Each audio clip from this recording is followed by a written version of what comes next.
Good evening, everyone. Welcome to a live stream that we're running here on Devon Live this evening with our special guest, South Devon College. Now, we're going to be discussing all things school leavers and their next steps this evening. I'll explain a little bit about the live stream over the next few minutes, and then I will let the lovely people on the stream with me introduce themselves to you. So, for context, as we all know, this last year has been incredibly difficult for young people, and naturally, they might be unsure about what's next for them. So it's super helpful that we've got guys here to help offer some guidance and advice about what they can do, whether that be school, sixth form or college, or even what type of courses there are out there to pursue and achieve career ambitions. So the panel of experts here are not only here to help people decide what they might want to do next, but also to talk to parents, carers, guardians, and give them the opportunity to find out more about the college's sixth form centre, apprenticeships, and vocational courses. Now, I am from Devon Live. I'm not from South Devon College myself, so I think it would be extremely beneficial to start introducing everybody from South Devon College that really know their stuff that's on the screen with us. So I'm going to go along in order of who's next to me on screen. It's James, is yourself. Now, James, you are part of the sixth form head of curriculum, aren't you? Could you just introduce yourself and tell our audience what you do, please? Yeah, hi, good evening, everyone. Thanks, Erin. I'm James McCauley, then, as the name tag says, and I am the head of our A-level provision, as well as English, Maths and GCSEs, and that forms part of our South Devon College sixth form, which is our pathways for academic courses in the college. So my background is as a science teacher originally, but I've been at South Devon College for 5 years now. Fantastic. And then if we move along one, we've got Robin Thomas up next. Now, Robin, you are the Funding and Transport Officer. What does that involve? Yeah, so that involves I assess all of the bursary applications that come into the college and also issue all of the trial passes which are purchased through the college as well. Fantastic. And we're going to come on to some questions for you towards the end of the live stream, I know. Now, moving on to the face that is at the bottom of the screen, that is Alex Howarth. And Alex, you are the head of tutorial and learner progress. What does that involve? Oh, thanks, Erin. Yes. So as head of tutorial, my role at the college is a part of the team to support a weekly tutorial programme that involves regular one-to-ones with our personal tutors. So every student has a one-to-one weekly with a personal tutor. And also there's academic progress, which is monitored by that personal tutor and offering a pastoral support as well. We have a structured personal development programme that covers lots of things like careers and employability, citizenship, health and wellbeing. And as part of my other role across college as well, I oversee a team of people for learning support, including the Senkos and a whole team of learning support assistants. And we work with learners right the way across the college, including anybody with a learning support need, including an education and healthcare plan or special educational needs. So really covering a lot of bases there in your role. And finally, then we've got Georgina Cleesby. And Georgina, you are the school's liaison and transition coordinator. And I believe you're very well placed to offer careers advice and guidance. How does your role fit in with the team? Yeah, well, that's broad in itself. So welcome, everyone. Really pleased to be here. Yeah, so my role involves working with schools a lot of the time. Even in times like this, it's still possible, and that's great. So I deliver activities such as one-to-one advice, and that's happening virtually a lot at the moment. So that's impartial one-to-one advice and guidance and support with students and their parents and carers. And that covers a wide range of students, from those who are considering studying A-levels, those that really aren't sure, those with significant learning needs, and with EHCPs, that's really important. When I can visit schools, I deliver assemblies, group sessions, sessions around thinking styles, personality styles and learning styles. It's whatever the school needs. I also support my colleagues in college with various activities such as students transferring courses and students that need to complete surveys around what their thinking is for their destinations as well. So quite varied and busy. Yeah, I mean, we're covering all aspects of what South Devon Definitely. College can offer this evening as well, which is brilliant. Just to reiterate for anybody that's joined this live stream, we are 5 minutes in now, but I know some of you won't necessarily have had the notification straight away. We are here with South Devon College. We're doing a little virtual roundtable this evening because we know this year in particular has been very difficult, and the team from South Devon College are here to talk to pupils and parents about what opportunities they offer, what they can do going forward and their education. And if you have a question yourself, feel free to just write it below this live stream. We are monitoring the comments and we will ask your question to the team if you have anything. I can see we've already had one from Becky Fairhurst, not a question necessarily, but it's just saying South Devon have been fantastic with virtual appointments, and that's something we're going to touch on a little bit later as well. So we'll start with some of the questions that we already have, and we'll go to the first one here, which I think, James, might be a good one for you to tackle off the bat. What is the difference between academic and vocational qualifications in apprenticeships? Yeah, so those are the three main pathways that students can choose to follow when you finish your GCSEs and when you join us at 16 or 17. And it's fair to say that there's not a clear dividing line between academic and vocational always. But generally speaking, the academic pathways are things like A levels and some of the other level 3 qualifications that we offer, which are A-level equivalents. And generally, after an academic programme of study, you would expect to move on to probably go to university, to higher education, or possibly on to higher level apprenticeships where you can achieve a degree and study for a degree alongside your job. Vocational qualifications tend to be more focused on specific sectors, so it might be in something like sport or construction, hospitality, animal management, for example, and you'll go into much greater depth on those courses, and they often have a more practical focus, tend to have less emphasis on exams, although they do include exams, and more assignment work.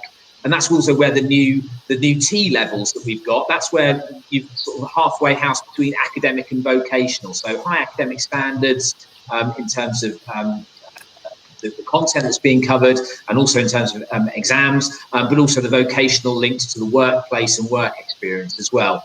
And then apprenticeships, to finish off, an apprenticeship is where you get yourself a job and you study alongside your paid employment. Typically, that might mean that you come to college 1 day a week and go to work 4 days a week, but there are lots of different models that work, and we support a huge range of sectors, a huge range of employers across the college. Fantastic. And Alex, would you like to expand on that as well? Because, of course, these three different sections, they cover a wide curriculum. And at South Devon College, you have got personalised programmes that are already delivering top results, don't you?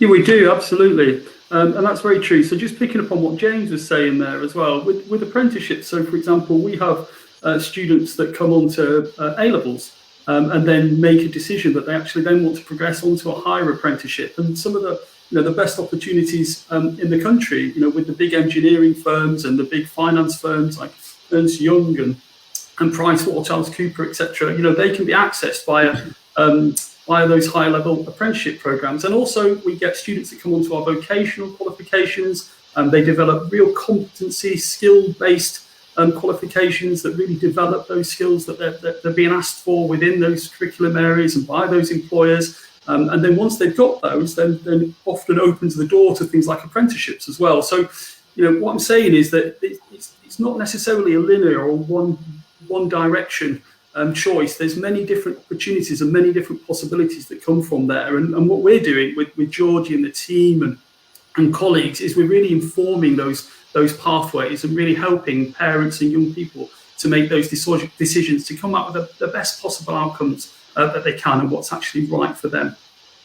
And speaking of the decisions and deciding what is right for you, a lot of people maybe don't realise the options available. So Georgina, how do people make the decision on what to study after their GCSEs? Okay, so in an ideal world, this decision-making process would take place over a number of months. And this is a great time for students to start really going through that process. So ultimately, the decision should be the student's decision, but there's a number of factors that they need to go through in order to make that ultimate decision. So things like, if you can answer the question, how do I know that I want to do the thing I'm thinking about doing? If you can answer that, honestly, if there's several points around that you can answer, that's great. So in order to come to that decision, you should be doing things like attending virtual open events, and we'll chat about ours a bit later. You should be researching. There's some great career websites out there like Career Pilot, National Careers Service. We've got a lot of information on our own website. You should also talk to other professionals. We know that parents, carers, teachers are a massive influence over ultimately what we decide to do. And there's other things like where is this going to lead to? The jobs market's really important that you're aware of that. And it's about using your head to make logical decisions, but also using your instinct to make sure that it feels right for you. So a number of factors over a period of time. And also, I would always say, receiving good impartial, so not telling you what you should or shouldn't do, but good impartial careers advice and guidance. Fantastic. That's really good to know. Now, of course, we've talked about these questions, how do you make a decision on what to do? What are the differences between these different branches of education? But what we've not come across yet is really why you guys are here in particular. And that is, what actually is the South Devon College Sixth Form, and why should people look at studying with you in particular? James or Alex, perhaps? I think I'll pick that one up to start with, and then I'm sure Alex can chip in. So South Devon College Sixth Form, it's part of Southgate. So a huge part of South Devon College's offer to students once they finish their GCSEs. So we cover a range of academic A-level subjects and with some vocational options, but also T-levels up and coming as well. We'll talk about those shortly. So it covers the full range of our academic provision. And I say the idea is that South Devon College Sixth Form is there for students that want to move on to university study or higher level apprenticeship in 2 or 3 years. The other part of the college very much focused on vocational learning and working more closely with employers and apprenticeship. So in the Sixth Form, for example, you have a suite of qualifications to choose from traditional things like chemistry and physics A levels, so my subject areas, through to level 3 qualifications in sport and animal management as well. And you pick a combination of those subject choices. We've got really expert teachers. Probably every school would say that, but many of our teachers actually deliver not only on A-level and level 3 programs, but also on degree level programs as part of University Centre South Devon. So you've got real experts in the field and specialists in every single subject area. I think I'd like to also refer back to how do you make your decisions. I think when you are making those decisions at 16, it can be really difficult to know exactly what the right choices are for you. So George is absolutely correct to do your research and get that independent advice and guidance. What I'd say is don't be afraid of looking forward beyond 16 to 20, to 21, 22. What do you want to, have you got ambitions to be something in the future? Because that will help, really will help guide the decisions you make at 16, whether to go for a specific vocational qualification or come to the Sixth Form part of the college and do the academic qualifications. And that will help you also decide on a particular combination of subjects as well. So it might be like I did, chemistry, biology and maths, or it might be a broader range of subjects to perhaps move on into something like law later on. Yeah, so it can involve a lot of longer term thinking in developing from your GCSEs onwards. Alex, was there anything you would elaborate on that? I know we've got a specific question coming up for you as well in a minute.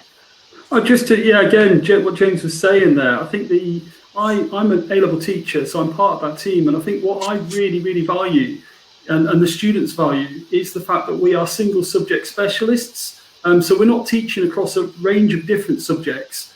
So my expertise, for example, is politics. That's my passion. That's what I teach. And And many of the colleagues and many of the team also, as James said, teach at degree level. So where we have students that have deep interest in that particular subject, we can extend that learning. We're not just teaching from a textbook and against a pure sort of syllabus base, which is two-dimensional. We're talking about the future. We're talking about deeper learning opportunities there as well. So, and I think that comes across in the passion that the teachers have for the subjects as well. Yeah, and with learning opportunities, we've had a question come in from Becky Fairhurst, who says, how does it work if your child has SEN needs but doesn't have an EHCP and wants to do an apprenticeship? That's a really good question, Becky. And what I would say there is that having an SEN need is not a barrier to an apprenticeship, certainly. What we will do as a college, and what we're really passionate about doing, is understanding what the needs of that individual is. Or are, and then making sure that we can remove those barriers or any perceived barriers to success. And so it really is getting to know our learners. It's about helping them to understand and to really engage with that curriculum, giving them those opportunities for work placement and work experience. Sometimes a student will start on a vocational program, a full-time program, and then like I said to you before, they'll develop those core skills, those foundation skills. We'll put that support into there. And then that will help them then identify apprenticeship opportunities. And from an employer's point of view, if you can accept somebody and you're looking for somebody, a young person, to come in and to take a place in your business, you're keen to have somebody that's got those skills, that has that self-belief and that confidence in what they can actually achieve. So it's not a barrier. Having a special educational need is certainly not a barrier. I think what we're interested in is really getting to know that individual and really helping them to achieve and succeed. Can I just add to that as well, if you don't mind? Absolutely, yeah. So I think from a practical perspective, it would be really good if you have a look at some of the vacancies that are online at the moment. So that's two sources via our own website, southdevon.ac.uk, and also the Gov website. So what's really important is that your child has a look at and finds a sector that they particularly are interested in, because they are very, very much sector specific. So on the Gov website, you can create an account. So it's almost like a matching service. And what's really good is it gives an extensive description of the job, and it tells you who the employer is and the entry requirements. Apprenticeships are never easy. It is a full week at work and college combined usually. So it's just gives you a good insight into looking into that actual job. There are opportunities to do virtual work experience. So if your child's still at school, it might be worth looking into that, or via yourselves, just to have an idea of how organisations work. But good starting point is to create that account on the gov.uk website, and also have a look at the apprenticeship section on our website too. Getting the good details in there. So we talked a little bit earlier about something that I want to come back to, because I will be completely honest, I did my GCSEs and A-levels like 10 years ago now, and you talked about T-levels, and I have never heard of them before. So what are T-levels, and do you offer them at South Devon College? James? So yeah, T-levels. You won't be alone in not knowing what T-levels are. They are brand new, high-level vocational qualifications. So they're set at the same level as an equivalent to doing 3 full-time A-levels. So and they are sector-specific. So in areas like health, science, education and childcare, construction, for example, media and digital. So they're standalone qualifications. They have been developed with employers in mind. And one of the things that makes them different really from the current offer, certainly for A-levels and many other areas, is that in order to achieve a T-level, you have to complete a 45-day work experience placement over the course of the 2-year T-level qualification.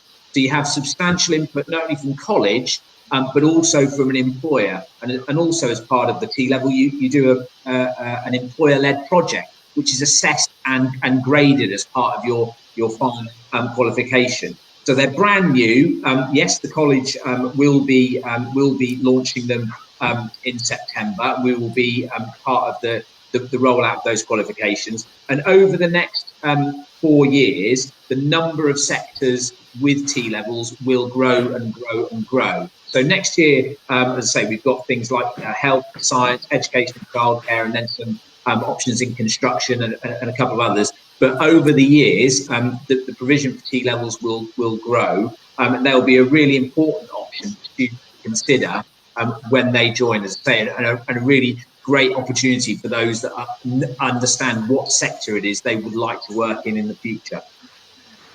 Okay, so T levels are definitely something that people, young people in particular, should be aware of, and for parents and carers, it's something that they need to try and get their head around too, because it definitely sounds like it's something that's going to be very important for people. Again, you know, used to in secondary school in particular, college may seem like a bit of a daunting prospect because it's something new, it's something outside of the bubble that we've been in. So how is college different or the same as secondary school?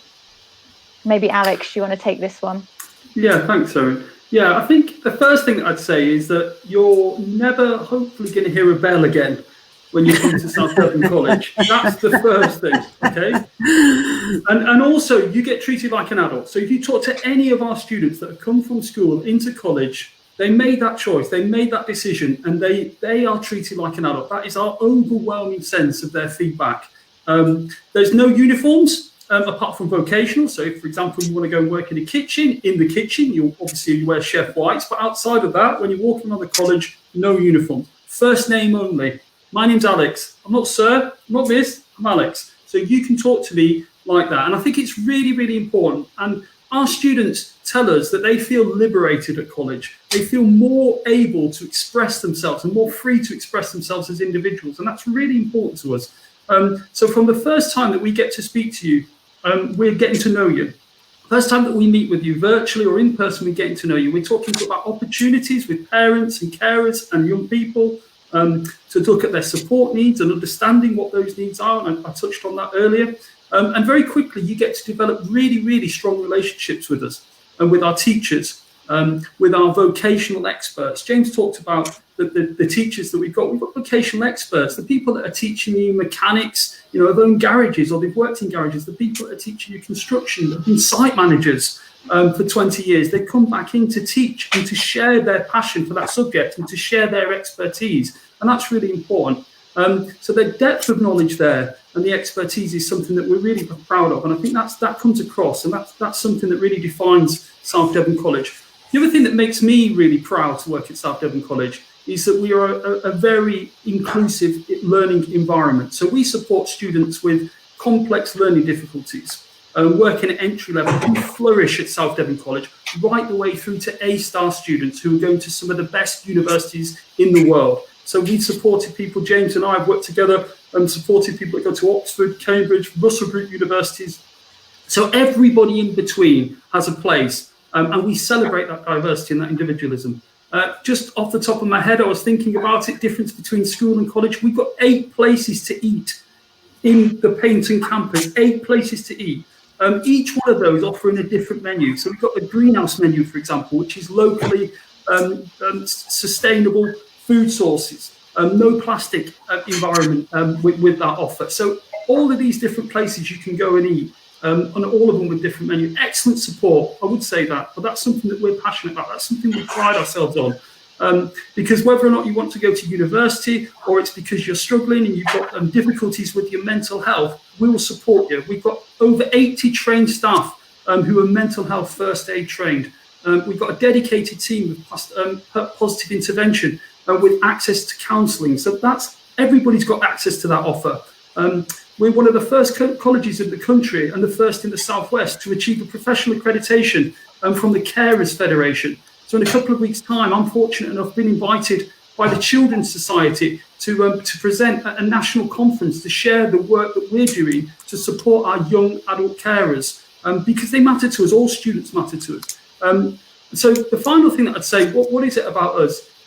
It's about seeing the college as this wonderful step toward independence, and to be a choice that will help you inspire your future plans, whatever they are, really whatever they are. So I think that's the difference. And there's a lot of similarity with school as well. So people think that, okay, well, you know, you might come to college and it's a relaxed environment, but, you know, we will be on that. You know, attendance is incredibly important. Learner progress is incredibly important. So we're constantly supporting those things. We're about removing barriers. And so, yeah, that's, I think, in essence, that's what I wanted to sort of get across in terms of what South Devon College is all about.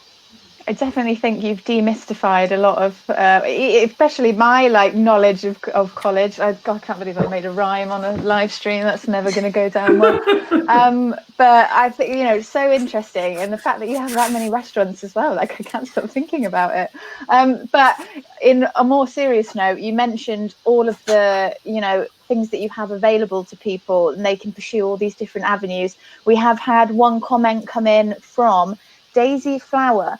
And it follows on what you were talking about a minute ago, asking, can I do an online course from home as I've got learning disabilities and special needs, but used to go to the college?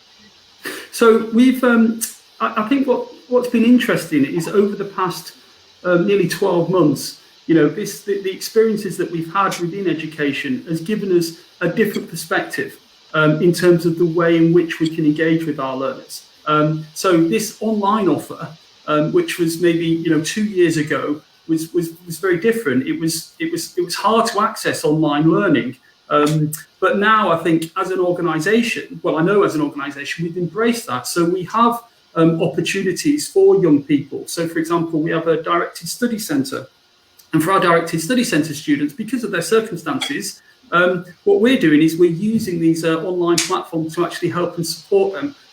With the idea being is that, you know, we're working towards, you know, in terms of, like I say, removing those barriers. But yeah, certainly, you know, at the moment we're offering qualifications online. There's no. The important thing is that for the vast majority of people, you know, coming on site, they want that experience. But for some people, it's difficult and challenging. And so, yeah, we're happy to explore options and to look at individual circumstances to have those conversations. And you know, the technology's there, isn't it? You look at what we're doing now. This is how we can teach as well. So certainly, that's something that we could explore. Thank you for answering that one, Alex. I'm sure Daisy Flower appreciates it. I feel like I need to give you a couple-minute breather because I've just bombarded questions at you, and you've been delivering really solid answers. So I think I'll take the next question to Georgina, and it goes along with a little bit of what we talked about towards the beginning of the live stream. But what you were talking about, what support, advice and guidance is there available to those who aren't sure what to do next? Yeah, okay. So ultimately, there are one-to-one advice and guidance sessions available. Of course, they're free of charge, just to put that in there. So it's really up to the individual and family how they would like that to work. So it can be like this, via a media stream or over the phone or via email. Obviously, we're unable to invite people into the college at this stage, but hopefully, as the year progresses, that may change. So let's see. But let me talk a little bit about what advice and guidance actually is. I mean, I talked earlier about decision making, and that really does feed into advice and guidance. So for me, what's really important is that I get to know the individual and what their interests are and their learning styles, and what qualifications and grades they may be able to achieve. And that's kind of matched with sort of possibilities, short-term and long-term goals. So definitely looking at their career. So we're very much at the college. I mean, I work with a great team of people as well. It isn't just me that delivers these sessions. And it's also about educating parents and carers. Like we've just discussed T-levels, and for some parents, they may not know what that is. So it's all about educating and just informing about those options available. So I'd like to think that our advice and guidance sessions are totally impartial, and that just means that we are not here to tell you what to do. We're hopefully providing you with all of the information so you can make that decision about what it is you really want to do. So you weigh up the advantages, the disadvantages. You know, you might compare an A-level with a BTEC extended diploma. We go through all the factors. You look at the advantages, disadvantages, and you make that decision in the end about what it is that you want to do. So, I will email notes as well, just to summarise our discussion, because it's really important that the student goes away carrying out some action points as in research. So that's one of the points, advice and guidance. But once the student, next week we've got an open event, and that might be the start of the student journey for us. So it isn't just the advice and guidance sessions where the student receives support. There's a whole network of support within the college.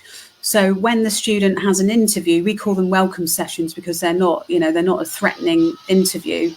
Again, it's the tutor getting to know the student. That's another area of support. We have a great SEN team, whether you're an apprentice or a full-time student. We've also got pastoral support. So we might be your first point of call. We certainly refer and signpost you to other support networks within the college, and that's even before you become a full-time student with us. Very comprehensive answer. Thank you. I do like to talk.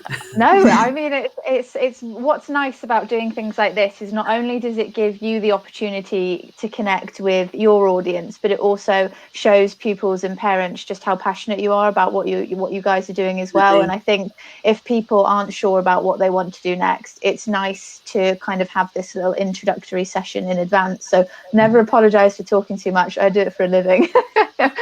So let's go to James next, because Alex, again, you still have your breather. But I would like a few of you to touch on this one if possible as well, because we have had a question from somebody in the audience, which we'll tag on to the end. And it's, what advice would you give to those people who might not have received the grades they'd hoped for? Of course, with this whole year that's gone past, and everything that happened with the exam schedules and all of that is probably something that might be weighing on people's minds. So what advice would you give, James? Yeah, thanks, Erin. I think, again, there's a lot of uncertainty this year now around how GCSE will be awarded, and tell the profession we still don't know at this stage. So lots of anxiety. I think the thing to remember in the summer when you get your result is two things. I think never despair at what you get, because there are so many options. Hopefully we've given you a flavour of just the full range and variety of options that there are in the college. And the second thing is just come and see us and come and talk to us. We've got curriculum managers like myself. We've got the advice and guidance team with George, who can support you to get you onto a course that's right for you. Sometimes, actually, we can still get you onto your original choice. It depends on your full set of results, depends on how close you are. But sometimes we can get you onto your original choice. Other times we might just need you to do an extra year of study at what we call level 2. And then that can get you into the course that you're interested in the first place. So there are always options. It's really important that everybody understands that. Don't think, I haven't got my offer, I've no point turning up, I'm going to have to do something completely different, all my plans are in tatters. That's never the case. We can always support you. We'll get you onto a course, and we'll get you pointed in the right direction so that you end up where you hope to be. And Georgina, what you were talking about before with the advice and guidance available, is that similar in this instance as to what you would say to people with different grades?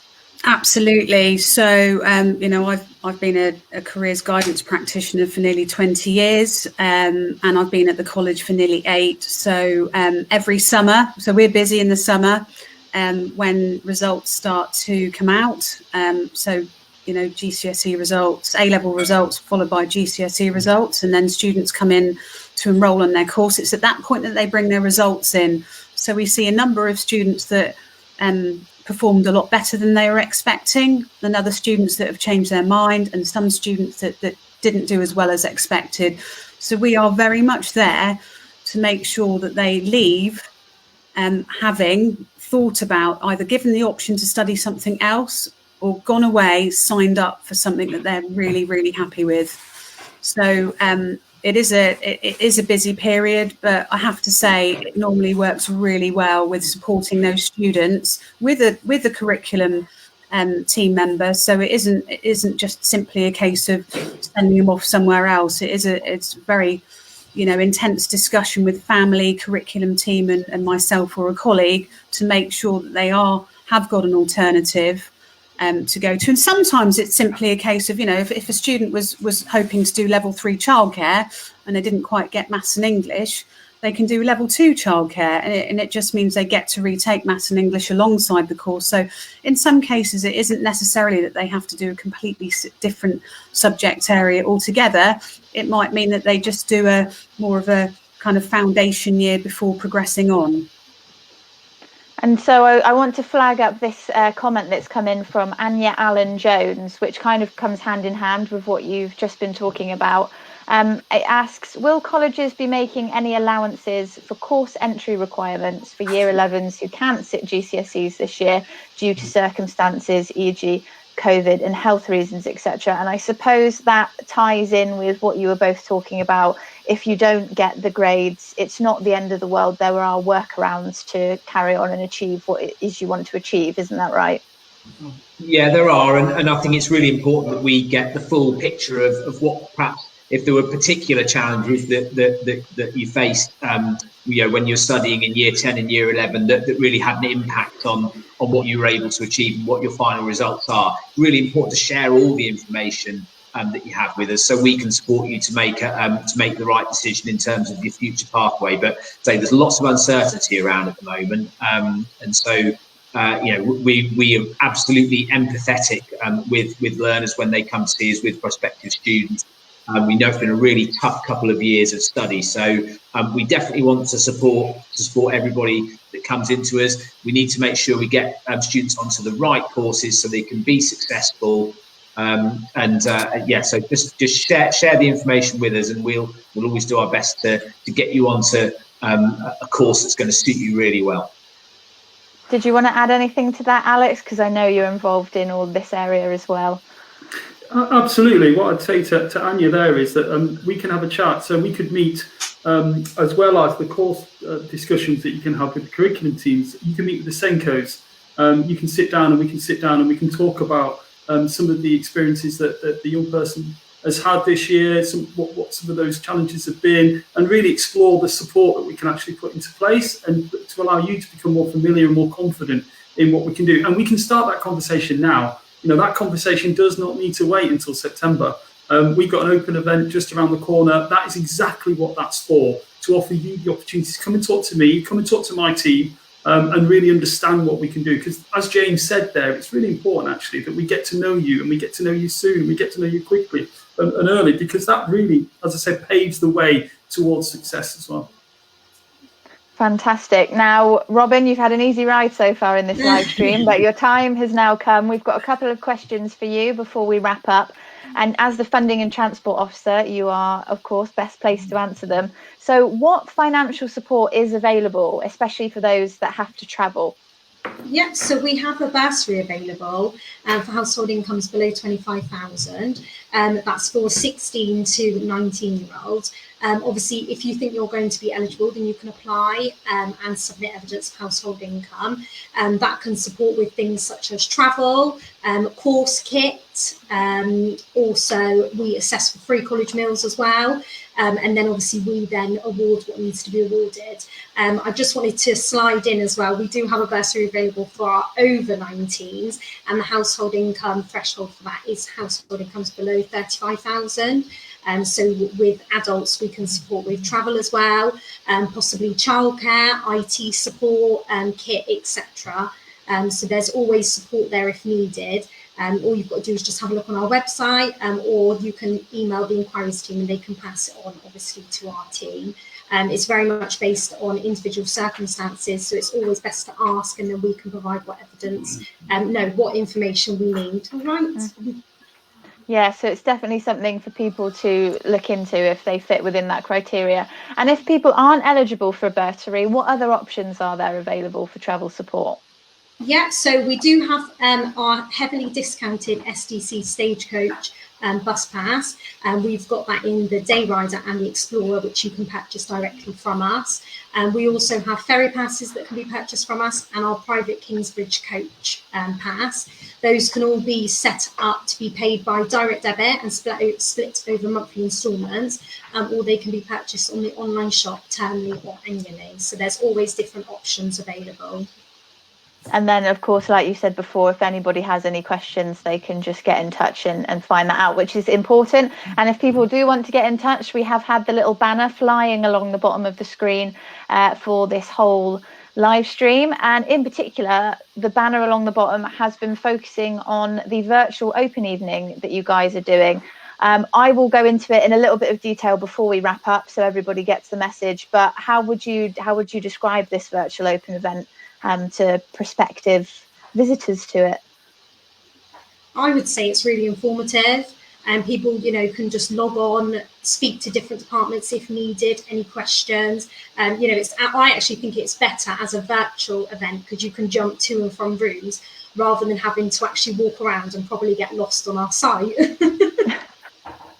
Oh yeah, that is a good point actually, because I find when you go and visit somewhere, you do spend a large portion of the time just trying to find where you need to be. Trying to find stuff, definitely. It's a really good opportunity to speak to tutors, and have some, and then just you and your family speak to a tutor about the course you're interested in, and there'll be all sorts of opportunities to find out information about travel, bursaries, things like the high school, also the university centre, and South Devon Sixth Form. But I think the most important thing to do is to try and speak to as many people, whether it's virtual or face to face, get the information you need to make good decisions for yourself. Yeah, can I come in on that as well, Erin? Yeah, please. James's point there is really important. So we talked about the academic offer, the vocational offer, the apprenticeship offer. Explore those. So if you've got an interest in a particular subject or a particular job in the future, then there's a number of different ways in there. So that's a good idea. As we said, is to talk to a range of different people. And also, if you're sitting there thinking, wow, I need some help to make these decisions, then you've got Georgie and the team that you can go and talk to as well with regards to advice and guidance. So yeah. Definitely. And if you don't mind, I'll just chip in as well. A lot of learners are really worried about coming to an open event. They can be incredibly busy and crowded. So this is a great opportunity to sit in your house and speak to as many people as you want to. And if I was students, I'd have a bank of questions ready to ask tutors. So things like, what will I be doing on my course?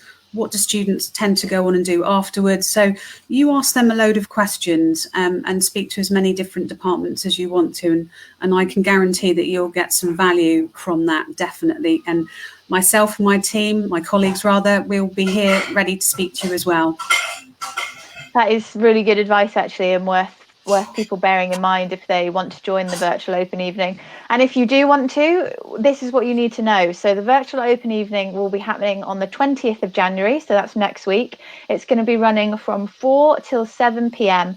and South Devon College are going to be showcasing a whole range of subjects like the ones we've discussed already this evening, as well as being able to show you their state-of-the-art facilities and speak to the staff. Now, of course, the information going along the bottom is the email and the phone number. If you want to register, you can gain access to a specific web page, and then that has a live chat function and a virtual drop-in session all included, which is like everyone here was saying, you can drop in and ask the questions maybe that you've prepared in advance, like Georgina said, and then find out the information that you need to know about what you want to do for your future. If you want to register for the open evening and get access to that, the information again on the bottom of the screen, or you can visit southdevon.ac.uk/events, or we've got the guys from South Devon College in the comments as well, so you can access their Facebook page if you have any more questions. I think that covers it for the evening. We've rattled through a whole range of questions, and I'm really pleased we managed to interact with some of your prospective students and parents in the comments and asked and answered some important questions.